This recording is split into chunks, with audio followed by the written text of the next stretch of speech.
Welcome to Unapologetically Sensitive, a place to find connection and a sense of belonging, where you can learn, relate, laugh, and maybe even live a bolder, brighter life. I'm your host, Patricia Young. This is a weekly podcast where we talk about sensitivity and the richness that it adds, the strengths we have because of our sensitivity, and some of the challenges it poses as well. The information in this podcast is not a substitute for help from a licensed mental health professional.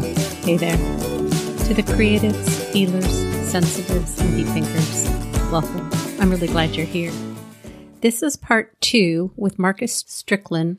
If you haven't heard Marcus Stricklin, you can go back to episode 73. When George Floyd was murdered and the awareness started to be really increased about systematic racism, I really wanted to find a way to make a difference. And what I did is I looked around and found Marcus on TikTok and reached out to him and wanted to give him a platform to use his voice. We recorded 2 episodes together, and this is actually the first hour of recording. I was very silent for most of this interview because my intention was to give him a platform to talk about what was important to him. And he shares some amazing personal experiences. If you listen to the first part, you already know what to expect. If you haven't listened to part 1, episode 73, I don't know if you want to go back and listen to it, but if you really want to know what it's like to be a Black man living in America, Marcus shares so candidly and honestly about his experience that I'm just touched in a little bit without words. We recorded the first episode and then we took a little bit of a break, and then we came back and continued to record within 30 minutes of when we did the first episode. The second episode, I asked more questions and was a little bit more directive, which is why I aired that episode first. So in this episode, Marcus really tells his story. I want to clarify something. Towards the end, I kept recording when we decided what to do at the hour mark, and I said people are going to need a break from it. And what I meant was, after listening to an hour of just heartfelt stories and experience, I knew that if we recorded longer than an hour, that would be, in my estimation, too much for the listeners that I know listen to the podcast to listen. I'm not saying that the content is too much, but I just want to clarify that, which is why we decided to make 2 episodes. We sat down and recorded on June 6th. Today is June 26th, and I personally wanted to do the editing for this, and I got about 28 minutes through the editing, and I reached out to Marcus and said, I'm just really backlogged, and it takes about 4 hours to edit a 1-hour episode. And I'm feeling really stuck because the show notes are not done. I haven't edited. This information really needs to get out. And I got Marcus's permission to not edit the rest of the episode. However, what I did was I went through and visually edited. Believe it or not, you can see what a waveform looks like when somebody says, or there's some peripheral noises. So I'm just letting you know from the 20-minute mark towards the rest, it may be a little bit bumpier. There is problems with buffering. There's some background noises. The quality on my end is very poor. I'm having some problems with my mics, and I'm going to need to send them in. So I'm just giving you a heads up. This episode hasn't gone through post-production, so it may clear up, which I won't know until the end. But Marcus talks about this is new territory for a lot of people, and his intention is he wants to educate and help people understand about racism. Please, please, please, as you listen to this, if you have this voice that comes up and says, well, this is just one person's experience, this isn't the norm, please, I have heard more and more stories that this is not an isolated incident. This is not just Marcus's experience. I'm really working on looking at where my own racism comes up, where my white privilege comes up, where my white fragility comes up. And I really want to encourage anybody that's listening that if you're having those reactions, just sit with the discomfort and see what comes up for you. We've got to make some changes. This is just not acceptable. And I'm going to let Marcus tell his story, but please know that Marcus is not alone in this. The only way that we're going to make change is if everybody talks about racism and everybody becomes an anti-racist. To be silent when somebody is being racist is to be complicit. Everybody gets to decide how they want to handle this. I'm not saying that you should or shouldn't do anything, but I really would encourage you, if you are someone who hasn't looked at this, if you would have talked to me a few months ago, I was an all lives matter type person. I didn't understand why Black Lives Matter was so important.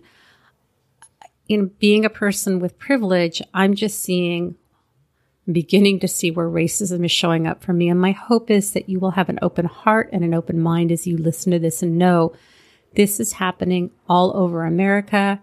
I'm not going to speak about beyond America, but this is happening all over America.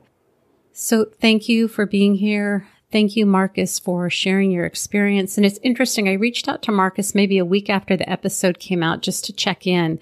And the two of us were exhausted. And I really think that as we begin to look at where our own racism comes up, I can't speak. What Marcus said is he was feeling this exhaustion and had things to do and was really just kind of in a very slowed down mode and didn't understand it. My guess is that, my experience is when I do my own healing and I start telling my own stories, it's tiring. It's exhausting. This is hard stuff that we're looking at, and we need to be willing to be uncomfortable.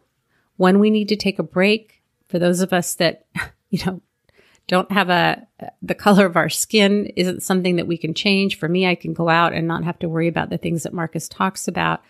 But no matter who you are, we do need to take breaks and take care of ourselves. It doesn't mean that we're abandoning the cause, but we've got to do self-care, especially right now, because the world is just continues to remain in what I feel like is chaos. Anyways, I just want to say a big thank you to Marcus for his willingness to share so openly and honestly. And let me tell you a little bit about Marcus. He has a very short and sweet bio. Marcus Stricklin is a married father of 5, a writer, and a person who likes to make people laugh. He's a filmmaker, an author, and longs to be a TV writer. And now, on to the show. Hey, Marcus, welcome. Thank you. Thanks for having me. I'm excited and I'm nervous about our conversation, and you and I decided to not really plan this conversation out. You hopped on before we hit record. We both said we're kind of nervous, but we decided not to talk about it before we started recording. Would you like me to go first, or do you want to go first?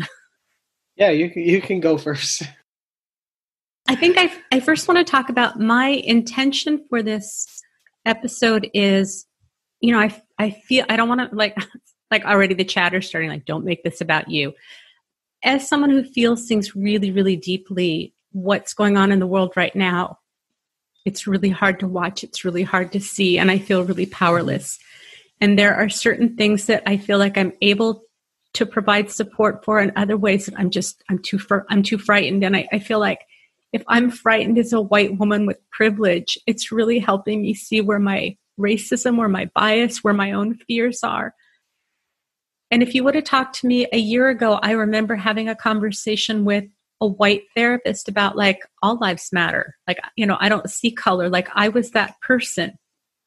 I don't see that today. I feel very differently about it. It feels like the best thing that I can do is to give this platform to a person of color to talk about what's important and what matters. And one of the reasons why I didn't want to script this with you or to talk about it is because I don't even know what to call, it's like this. Do we call it systematic racism? Do I call it George Floyd? Like, I don't even have the language. And for someone who feels incredibly articulate in the things that I talk about, I don't even have the words to express what I'm feeling and how to talk about what's going on. And my guess is that in this conversation with you, some of my white privilege will come up, some of my biases, and my hope is, without putting the burden on you to educate, that I would like to give you permission to bring it to my attention, because I think we all need to learn. And when I've followed you on TikTok, I've followed you on Instagram, I've been stalking you, so you'll see that I've liked everything that you've done in the last couple of days. What you're sharing really resonated with me, and what I heard you say is that you have an openness to provide some education, because it's not your responsibility to educate us, but you were open to doing that. So I think just going into the unknown is feeling nervousing to me. How about you? What's going on for you? I think that is probably the biggest thing for me is I will say this, I'm not the foremost expert on race. I have started doing this based on my experiences.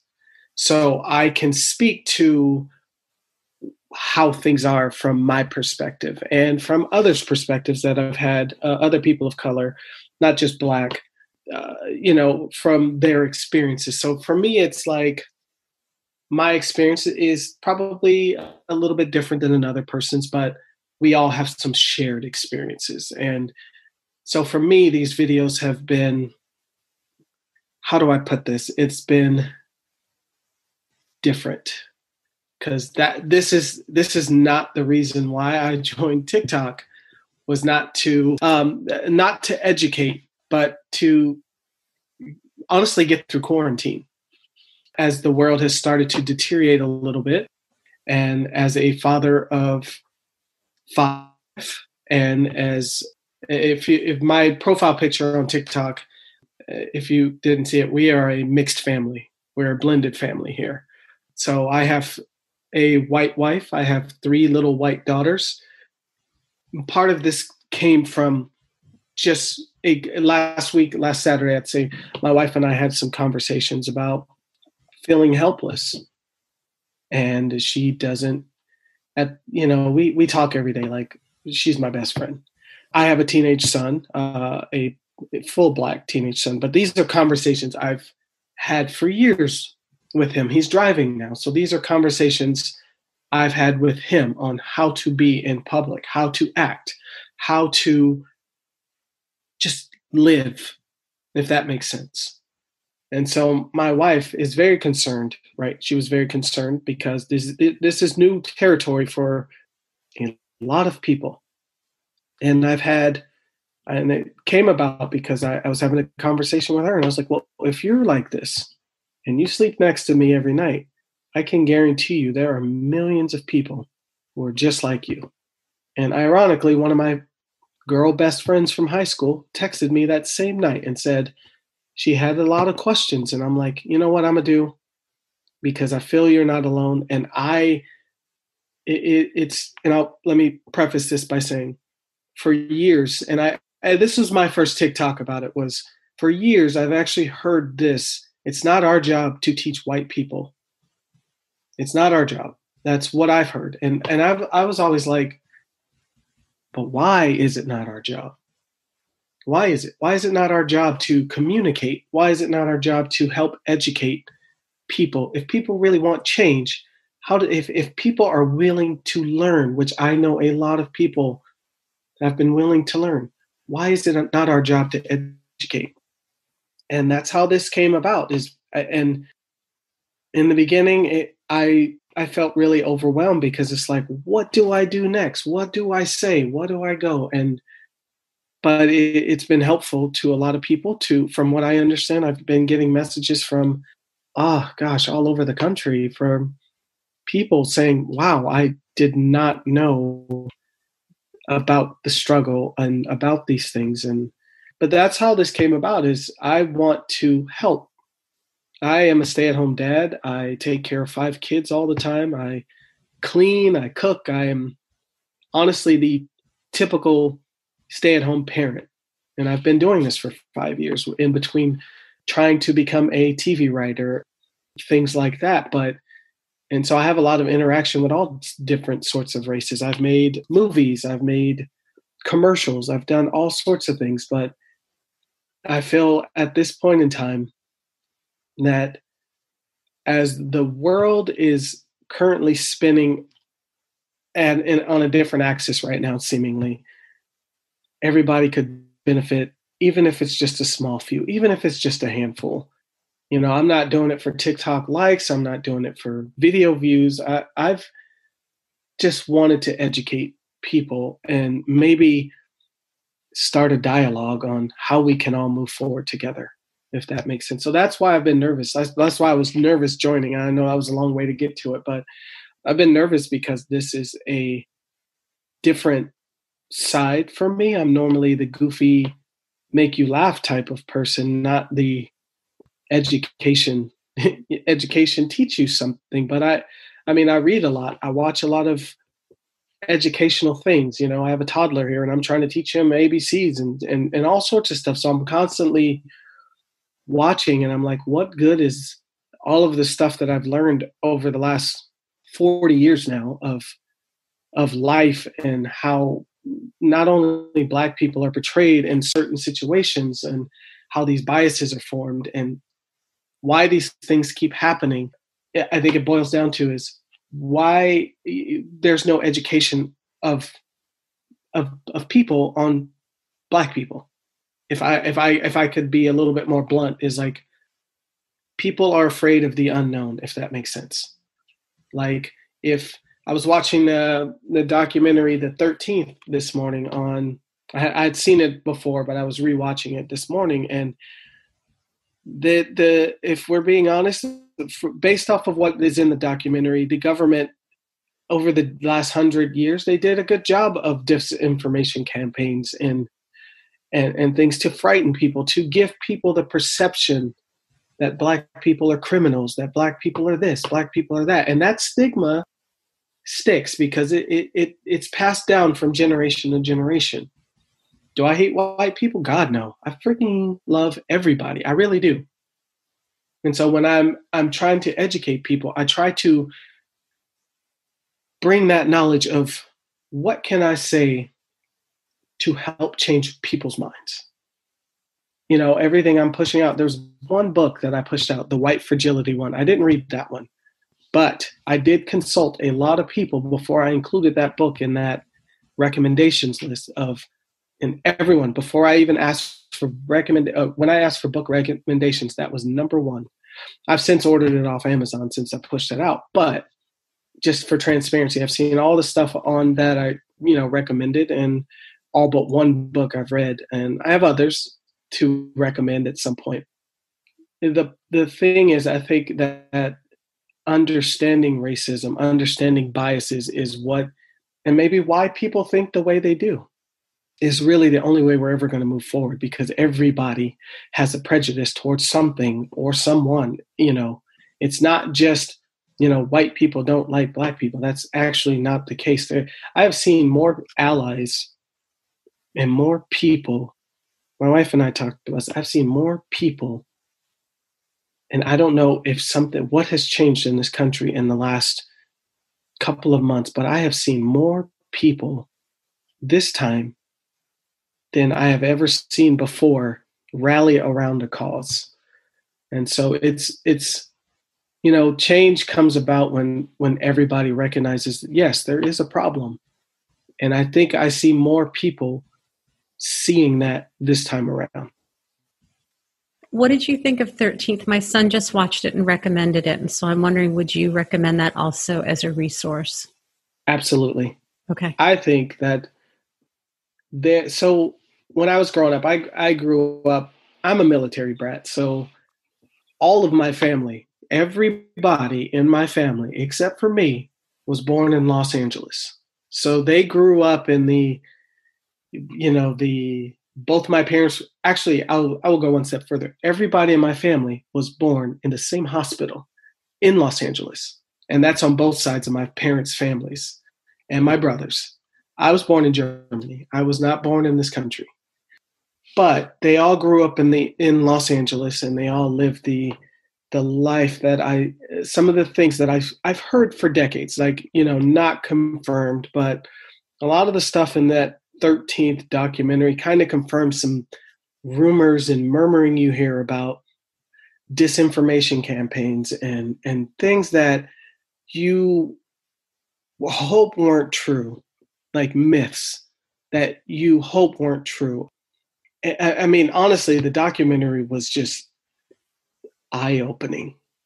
I think one of the things that really was disturbing for me, and this was in the beginning, I'm not sure if you've seen it.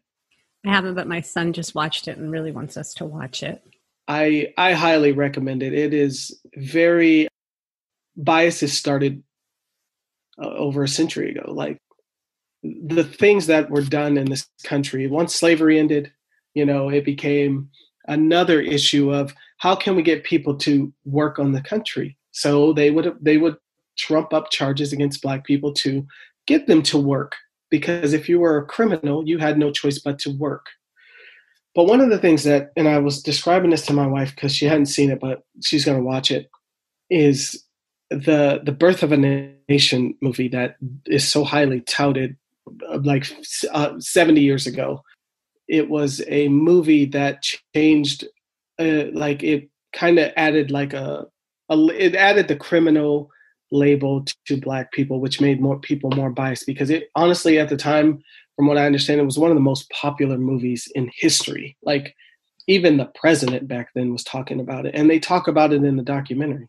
But they also labeled Black people as rapists, which leads to things that happened later on in, to other people. But in this documentary, it was just the fact that everyone watched the movie and a lot of bad things happened, lynchings and everything after this movie came out. But it was also, one thing that was disturbing was this particular movie, after the KKK had basically died down a little bit, this was the rebirth of the KKK, because they seemed to glorify the KKK in the movie. I was just watching, I was just like, holy cow, this is incredible. Like, it is an incredible look at American history, which that ripples down into other events. And I talk about this in the second video I put out. Like, a story to really look at is how they treated Emmett Till. The story of Emmett Till is he apparently wolf whistled at a white lady. Of course, people didn't like that, and they dragged him out of his house and they beat him senseless, and then they hanged him.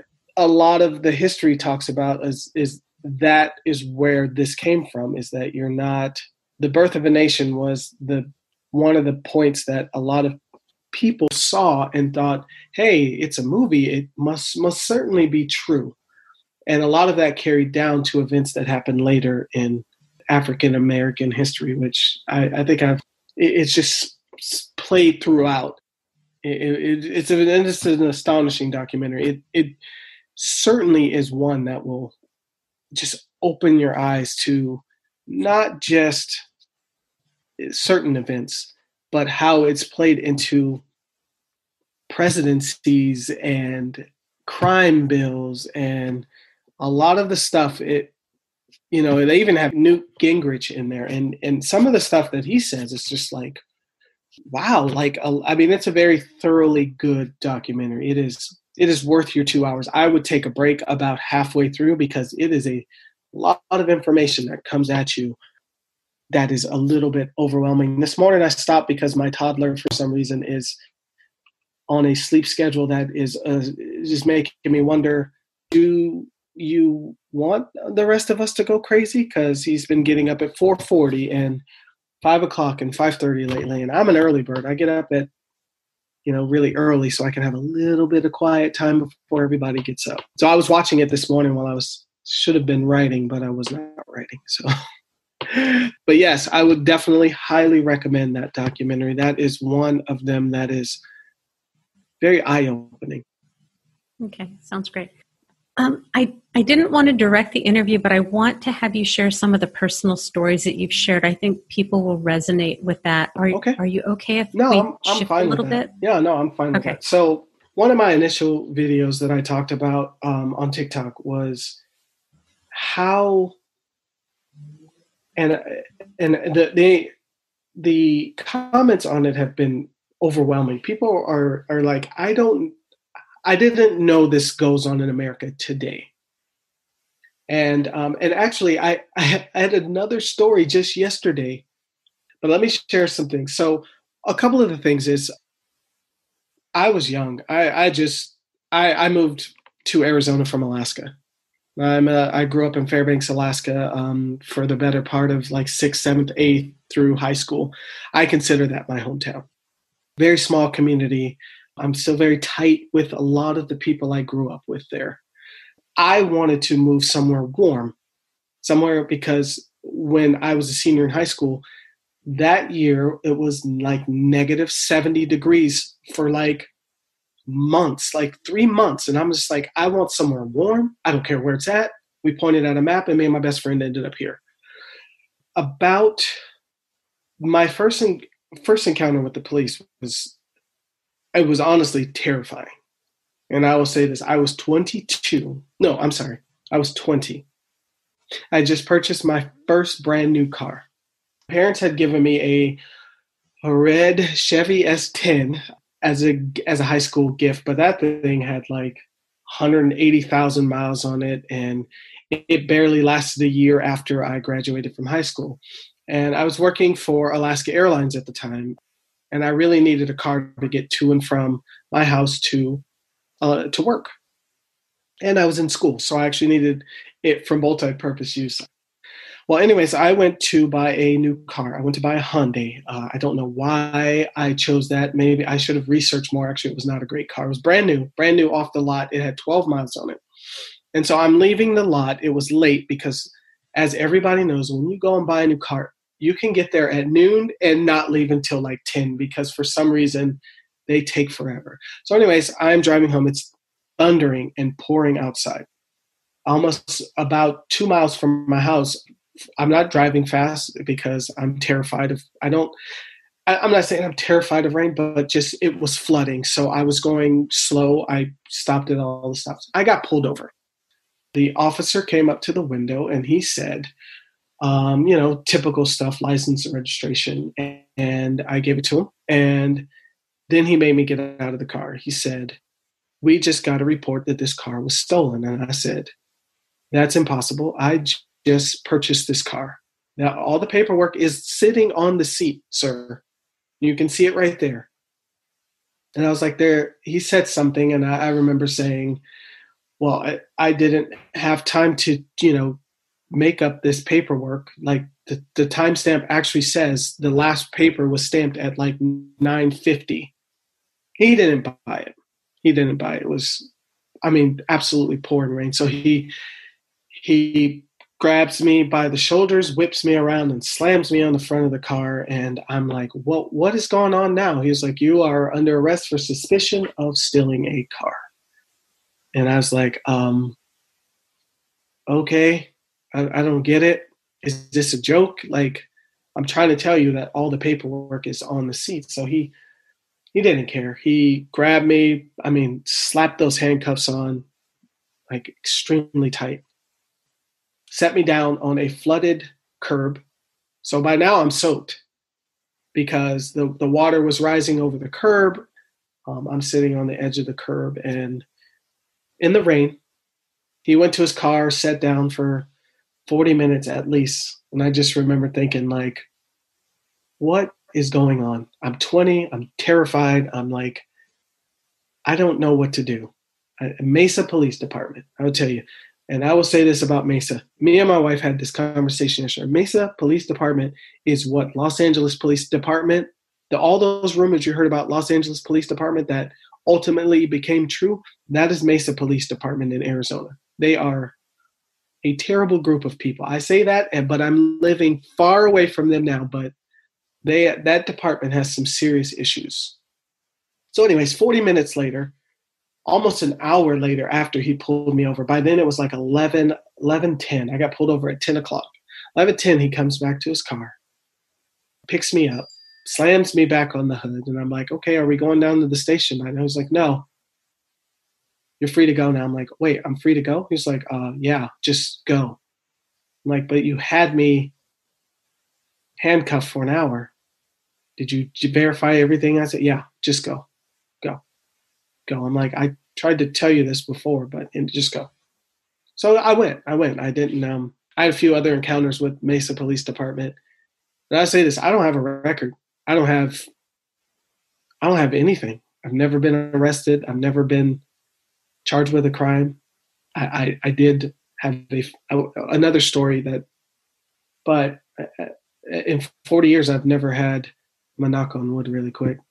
I've never had an incident with the police where I have charges against me because I and many people, find themselves in a situation where they can't say that because a lot of people are innocent where they get these things that happen to them. They stop them for whatever suspicion, and then they find something that, why did you stop me in the first place?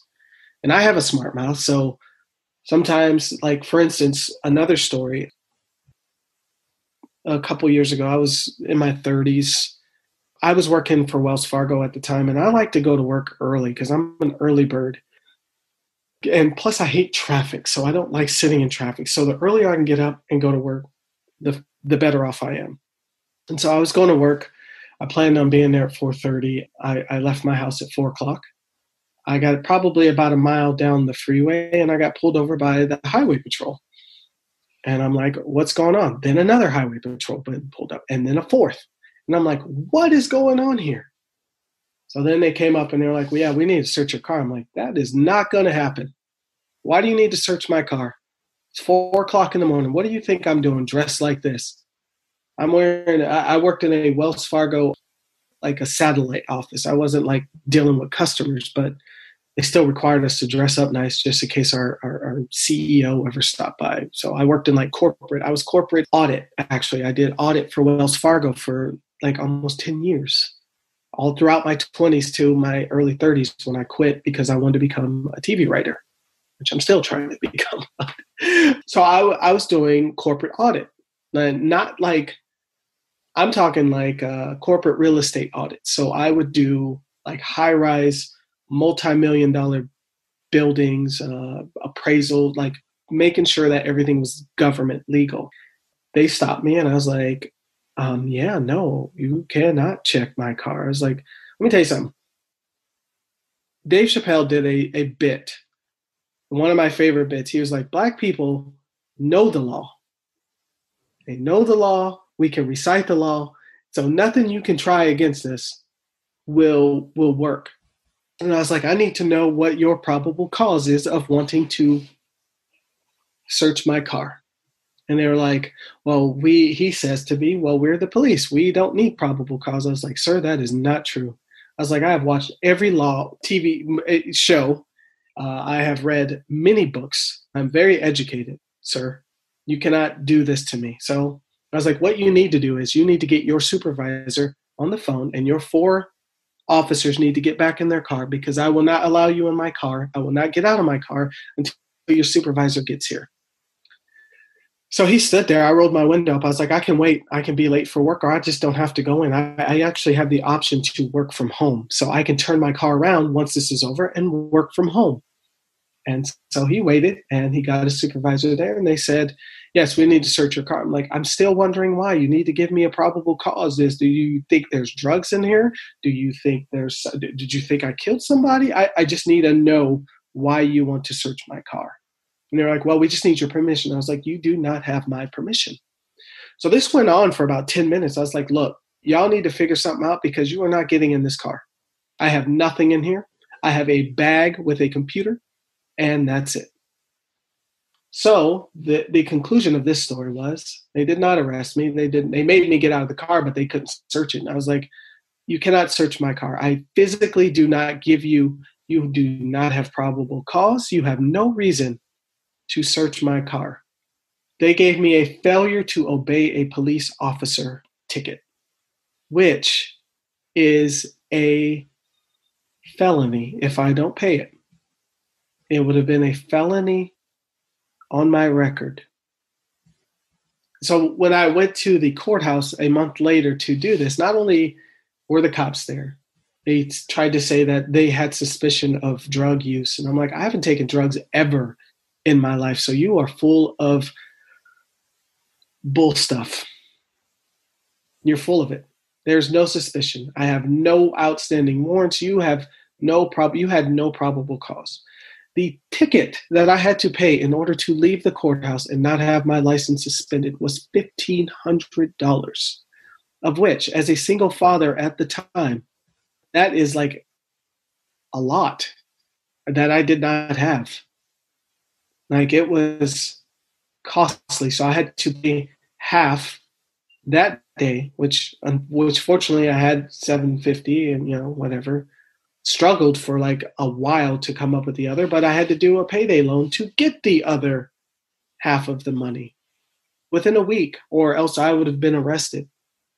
That was what the judge said. And I was like, I was like, you know what? It's like for a long time, I have heard how justice is in this country. There was no trial. There was nothing. It was his word, which you took at verbatim.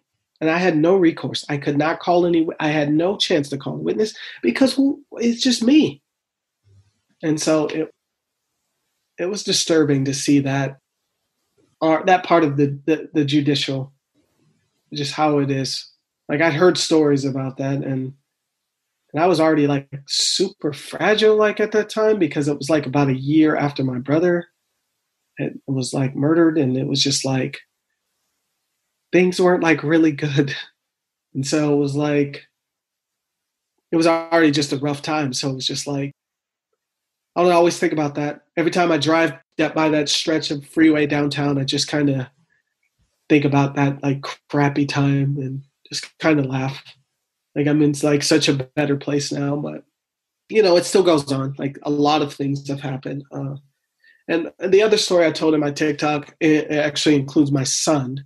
I have he's 16 now. He is, but this was about 2000. It was right before I met my wife. So he was 10, getting ready to be 11.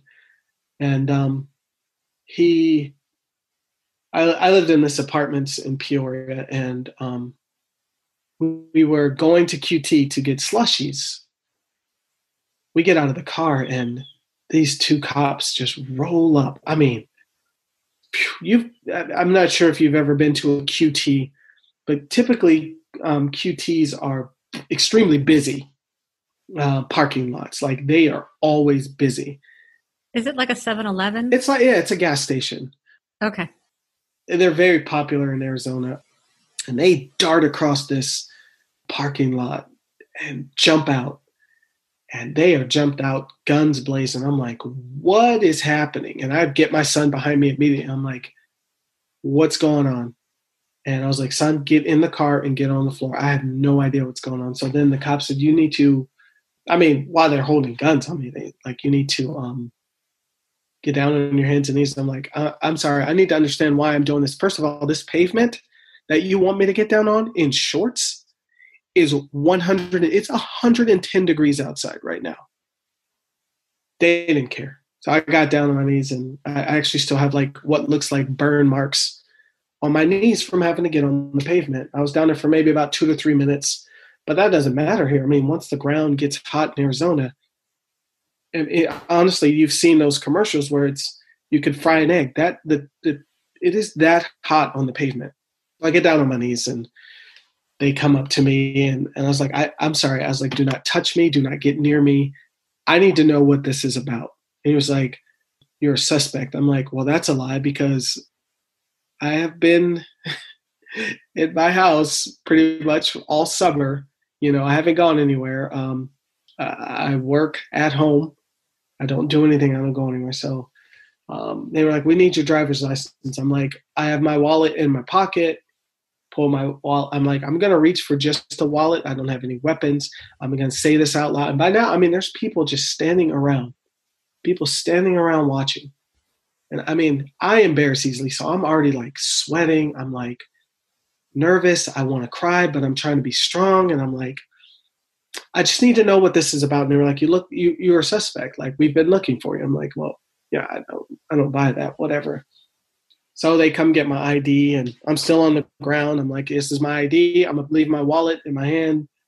Just going to leave my hands up.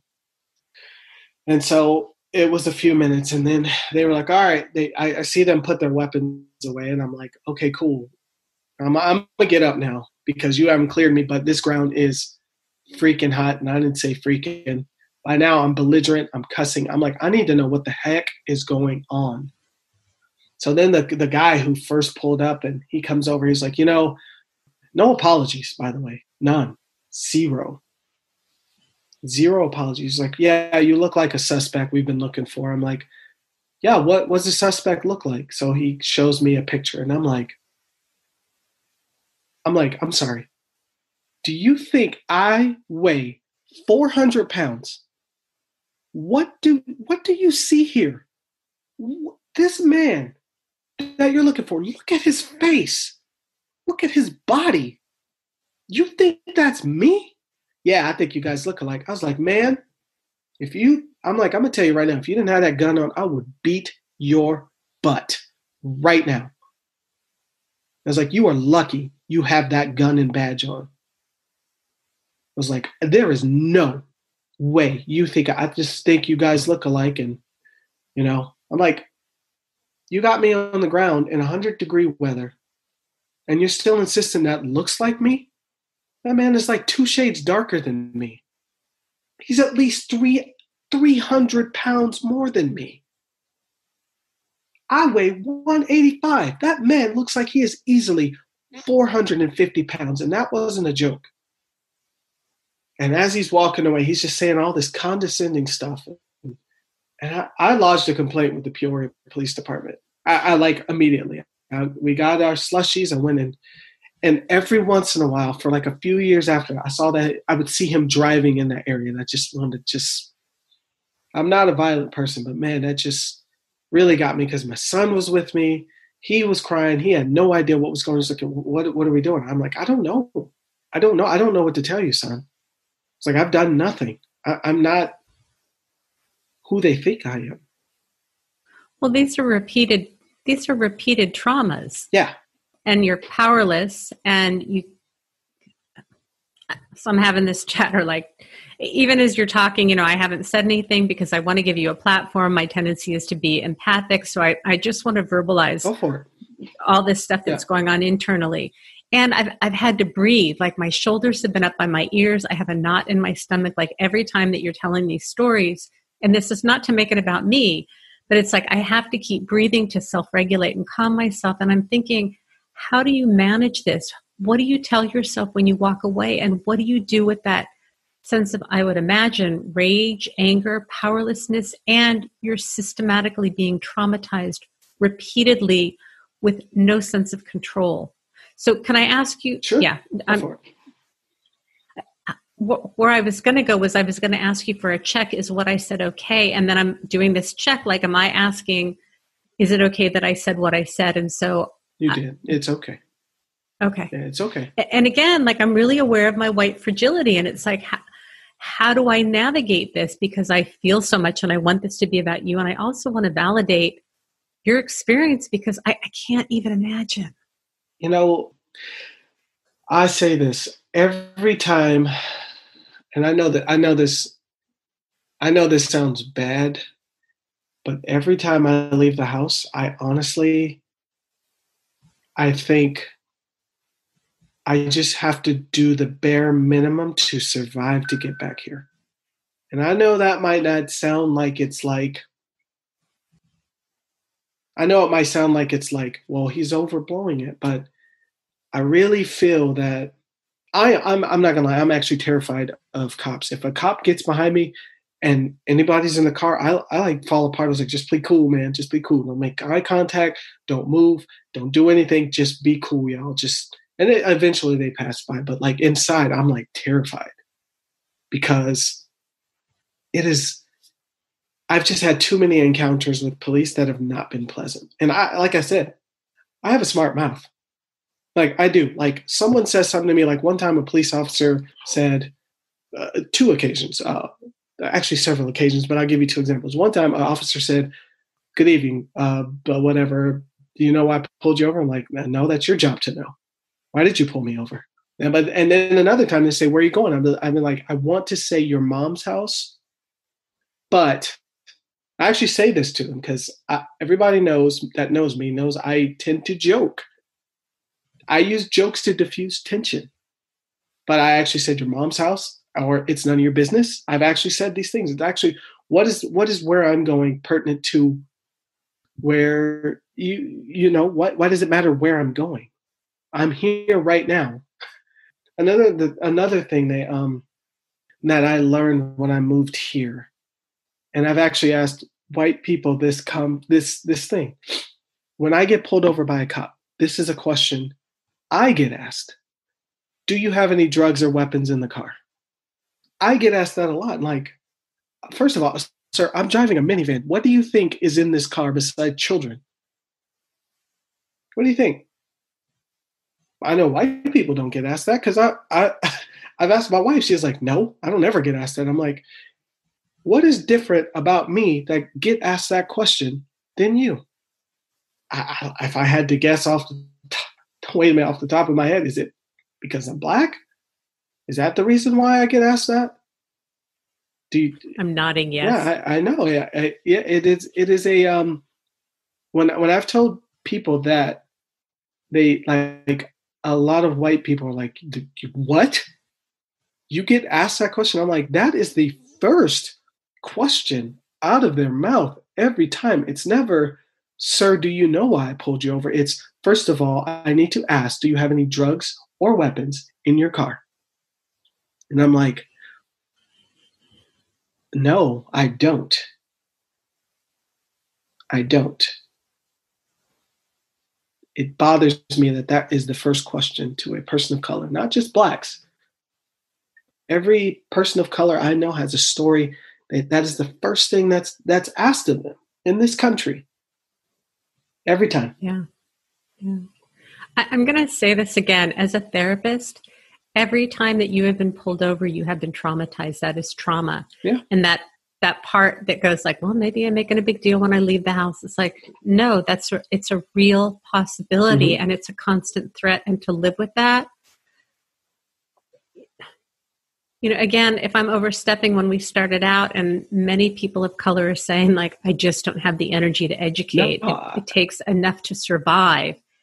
And white people will feel like, well, how am I supposed to learn if you're not going to tell me? Well, if all of your energy is going to just survive, you don't have the bandwidth to educate anybody because of what's going on systematically. Right. Here's the other point on the reason why I wanted to educate, is because a lot of people don't know what goes on. A lot of people don't. A lot of people are. I've had people reach out via Instagram and TikTok and Facebook. I mean, I've probably gained like 500 new friends because I put it out there. Like, if you don't have a person of color friend, I'll be your friend. Hit me up. Here's my Facebook. Find me. And I mean, honestly, I wake up in the morning and people all across the country have questions about race. Like, what do I do in this scenario?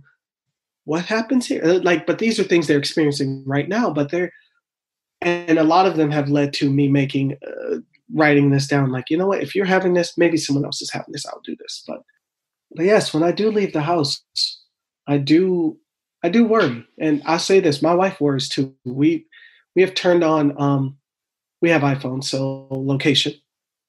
Because like I said, I like to wake up at an insane hour.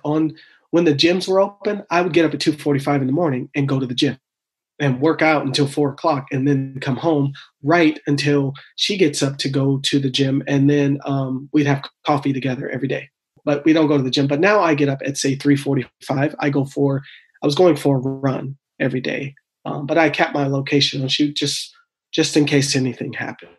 But the other day I was riding my bike. This is right now. This is while this George Floyd is going on. While it's going on, I actually hate running. I hate running. I hate it. I ran track and field in high school, but if it's distance, I hate distance. Give me short bursts. But I ride my bike because I love it. I can put my music on. I can just jam out and just go as fast as I can. So there's a curfew in Phoenix. There's a curfew 8 p.m. apparently to 5 a.m., but it's only enforceable. Trust me, I read about all these things. Like, if someone says to me, there's this law, guess who's going to learn the law? I'm going to learn the law because I want to know if this law can be used not only against me, but where it can be applied to anything that I'm doing. So I heard about the curfew from Doug Ducey. He's the governor of Arizona. I read about it. It's like, cool. If there are protests, if there's anything, there's an enforceable curfew from 8 p.m. to 5 a.m. Today's Saturday. Thursday, I was riding my bike. There's no trails around I live. I live in Phoenix, in the city. And so I ride my bike because I ride against traffic, but I ride on the sidewalk because, heck, nobody's up at 4:00 in the morning except for me and a couple other lunatics running. I'm in like mile 6, and I'm getting ready to turn up to come towards north to go to my house. But I saw the cop sitting out on the red light, and I'm coming through. He's about a half mile away. And I knew the way he got over, I knew he was going to stop me. Now, I know that I'm going to say this. I wear my hoodie up when I'm working out, when I'm running. I don't care. If you got a prejudice against me because I'm wearing a hoodie, guess what?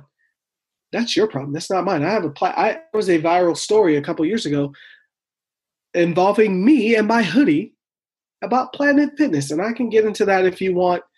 It was a lady at Planet Fitness in New Hampshire. I'll tell you about it if you want. But I was wearing my hoodie that particular morning 2 days ago, and the cop, he goes from the turning lane. He was going to turn to go south of me. He was in the turning lane. He cut across. It was at a red light. He cut across and came over to me, and he rolled his window down, and I was just like, oh, crap. So instinctively, I turned my headphones off. I have the wireless headphones. There's a button. I did not reach. After that, I put my hands on my handlebars and just stopped. He pulls up and shines his light down, like right here, just so he could, like, enough to see my face. Because I'm not going to take my hoodie off. I like to sweat, whatever. Screw you if you don't like it. I don't care. So he's like, there's a curfew until 5 a.m. It was 4:30. I'm like, yeah, but I'm going to tell you this right now, sir. There is a white lady running that I just passed. Right? Look at her. She's right there. You need to make sure you tell her the exact same thing. You need to do that. Does anybody that's listening want to guess what happened next? He drove off and drove right by her, and he did not say a word. And I looked just like, all right, cool. I actually warned him. I'm like, if you're going to tell me there's a lady, I was like, I can tell you everybody I passed. There's a white lady running. She is right there. She was probably about like at this point, when I saw him, I immediately started stopping. When he made that move, I started to stop, but I had passed her probably about 2 minutes earlier, but she was moving at a pretty good pace. So I knew she was coming up right behind me.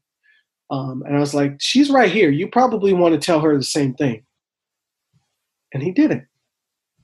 And I was like,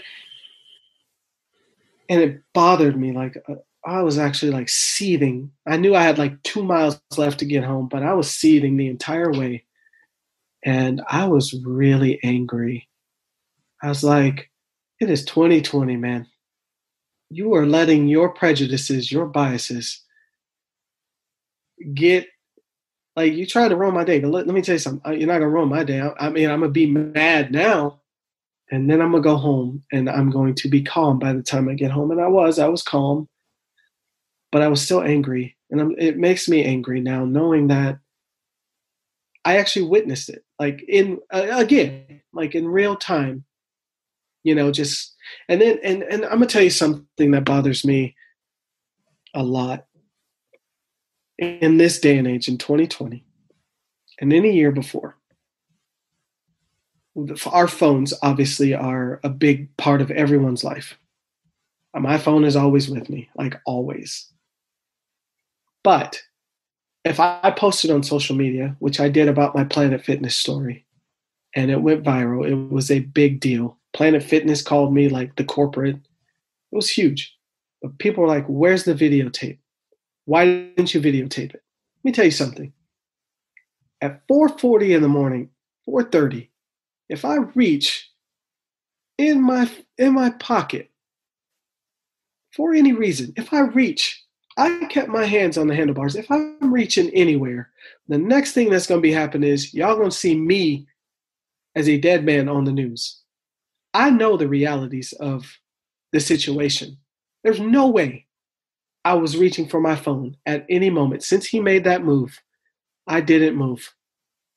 The only thing I did was turn my headphones off and remove them and let them hang around my neck so I could hear what he was saying. Because obviously he had this intent from the moment he saw me. that he was going to make this move. And I knew, just in my mind, I knew the minute he cut across track, I mean, it's dead at 440, but the minute he got out of that turning lane and made a way across 3 lanes to get where I was, I knew something was going to happen. There's no way I was going to reach in my pocket, because guess what? The next thing I know, I'm shot. I'm dead. There's 5 kids without a father. There's a wife without a husband. There's no video evidence, of course. I don't even know what when you get a light shined in your face, what am I going to do? I didn't see what he looked like. I know he was a white guy because I'm very aware of my surroundings at all times. I live in a predominantly white neighborhood. When people see me, they look at me differently. I know this. When I drop my girls off at school, they assumed I was the nanny. Why do they assume that? Why did they feel the need to say this to me? I have stories. I've compiled. I used to make fun of these people on Facebook for years because they assumed I was my kid's nanny. I was the nanny, not the parent. And they would ask me, how much are my services? How much are my services to take care of children on a daily basis? My wife thought I was joking until she saw it. I'm not. I mean, she didn't think I was joking in a bad manner. She was just like, why are people like this? I'm like, I don't know. Why do people think I'm a nanny? Because I pick up the kids that are white, who I love to death, who I would die for, who are these girls are like, they have a father, but they are like me in more ways. I've been with them since one of them was 1. One of them was 3. 1, 3, and 4 is when I met her. And we've all been together since then. So in a sense, I am, and I don't, they have a father, like I said, but I'm more of a father figure to them. So for people to say that, I'm the nanny, I'm a lot of things. And really one of the funniest events about this whole father figure thing, and this is just how this ties back into race. This is how people perceive things. If I'm being nice to a group of white kids, clearly I am the nanny. Or as they ask me, are you the manny? But one of the first people there, honestly, there was about tons of women who would ask me at the school. One of them, actually, her daughter was friends with our daughter. So one day she dropped her off and she looked double take like, it's you. And I'm like, yep, it's me. I live here at this house, and it was kind of eye-opening of this event. And me and my wife laughed about it afterwards. And like I said, I compiled, I was starting to write a book about I'm Not the Effing Manny, about stories from this school and other things that have happened around related to race. And then it turned into just other things. And it's just, I never finished writing it. This was it's like 2-3 years ago, because I've been a stay-at-home dad for about 5 years now. So I have other stories, but it's just, it definitely ties back to race as far as the people's perception of Black people in this country. And so, which is why I think that we have to start having more and more of these conversations. Agreed. And it's interesting. I went on TikTok before COVID and it was very addictive. And I talked about it on the podcast. I wouldn't even tell people what it was because it felt like it was crack to me. And I don't want to get anybody else addicted.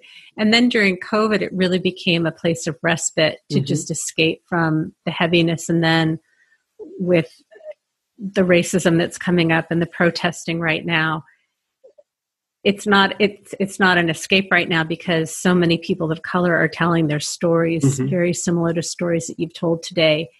And these stories need to be told. People need to hear this. And there's so many places where I'm seeing that I have my own racism, my own bias, ways that I've justified it, making it about socioeconomic status.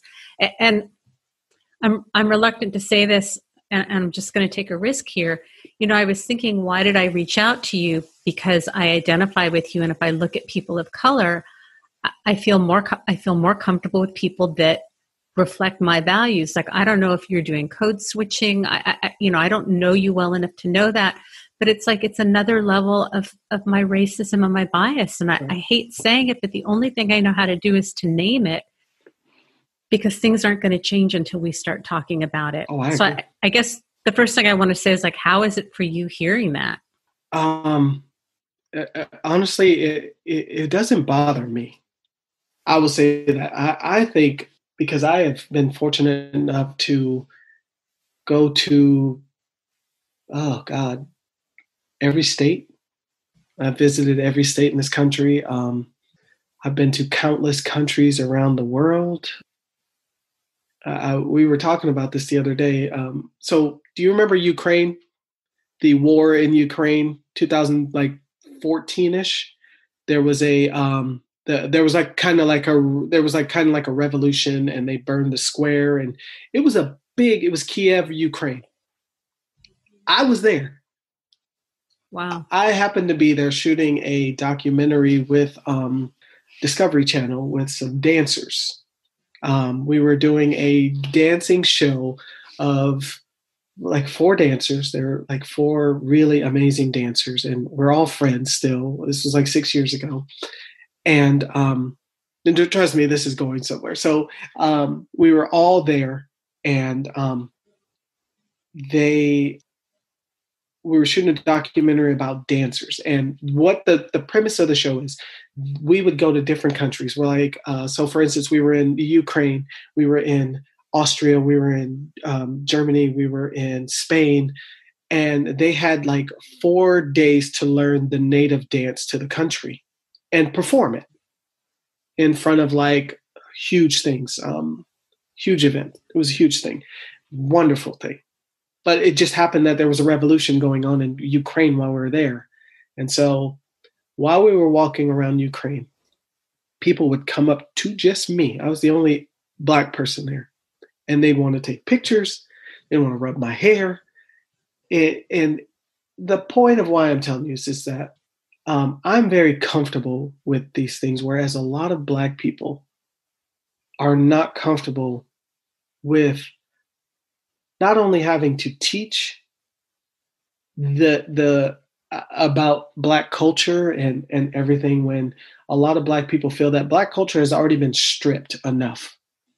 People make millions of dollars off of Black culture by appropriating things that are native to us and making millions of dollars off of them, and not being African American, not being Black. It is like a big problem. It's like something that we talk about quite frequently. And honestly, one of my problems with protests right now, and this is me personally, I will speak about this, I don't see enough people who have stolen Black culture, who have appropriated Black culture, speaking out. I don't see it. I don't see a lot of these influencers that are doing things that Black people have started or done. I don't see it. And they've taken, I don't see them speaking out about these events going on. I feel comfortable speaking about racism. I feel appropriate speaking about my own experiences. I feel fine speaking to white people to help them understand. And I want to be approachable by anybody who has a question about race, who wants to tell me something about how they feel, and let me help, and I help them get through it. I've had, like I said, I've had countless conversations in this week. I expect my little iPhone notification that tells me how much time I've spent on my phone to double this week, because it has been a lot of questions and a lot of answers, and trying to figure out how to navigate a lot of this, because I will be honest, a lot of it's overwhelming. I bet. I take it on, and I don't mind it, but I speak to my wife about it. I think part of the problem for me has been the negativity. Yeah. I've had to turn off comments on certain videos because people have sought them out to be mean. There are trolls.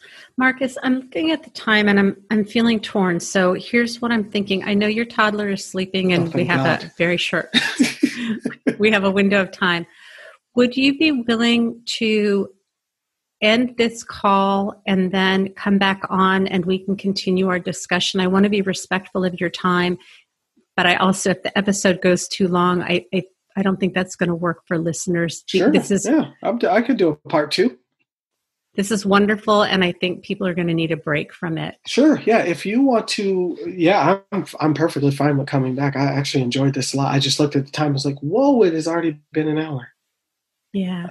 So let's do this, and I may not even edit this out. Let's end the Zoom call so that I can download this recording, and then let's come back on the Zoom call. Do you need a couple minutes? Yeah, let me go get something to drink.